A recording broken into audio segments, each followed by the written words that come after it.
Hello everyone, welcome back to the channel. Just got a video today about getting rid of green hair algae. I know a lot of people have problems with it, and I've had a lot of problems with it for the last few months. I've had pretty good tank parameters, so 0 ammonia, 0 nitrite and 0 nitrate, but this is most likely the cause. So I've done what most of the other channels online have suggested, some of the big YouTube channels, and went through all the light settings, all the other stuff. The only thing I'm not using is CO2, so that obviously is a factor as well. But if you're not using CO2 and you want to get rid of hair algae, the best thing to fix is your nutrient levels. So I've just started doing some dosing and it's pretty much fixed it in a week. But there's still a little bit left to go, but the majority of it is gone. So at the moment, as you can see here, I've still got a little bit of hair algae left. It's just little bits of stringy stuff here. It's pretty much gone from the majority of the tank. For some reason it seems to love hanging out in the moss.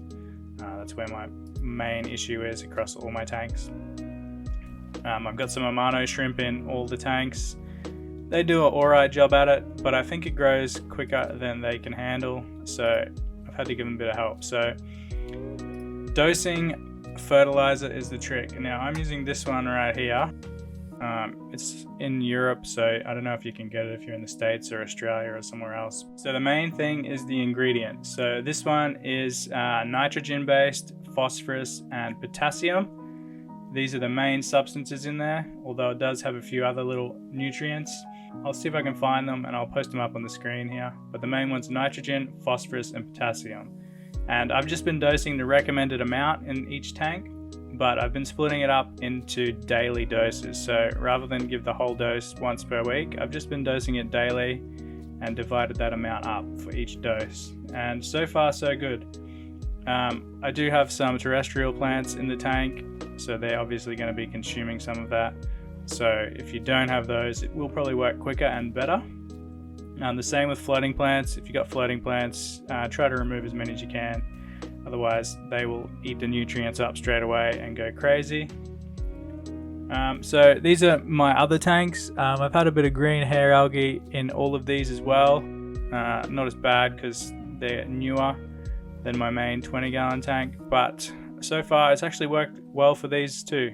The shrimp tank, this one just here at the end, it's the one that I've started last, so there's still a bit in here to deal with, but I'm also dosing it a little bit less because I have shrimp and I don't really want to cause any problems with the shrimp, so I'm just going to work up to that.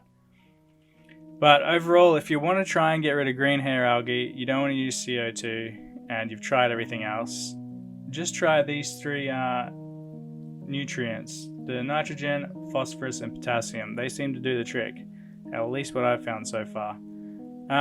Anyway, that wraps up this guide. If you've got any other tricks that you might be able to help people with to get rid of this stuff, just drop them in the comments, because I'm sure there's plenty of other things you can do. Anyway, that's it for this guide. Thanks for watching, and I'll see you in the next video.